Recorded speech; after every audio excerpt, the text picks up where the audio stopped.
Hello, in this tutorial I'm gonna show you how to use transistor as a switch. So let's get started.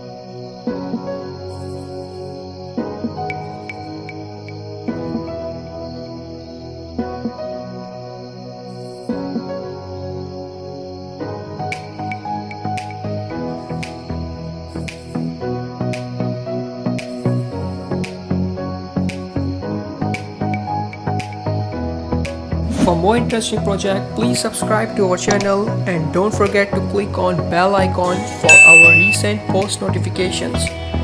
Let's get started.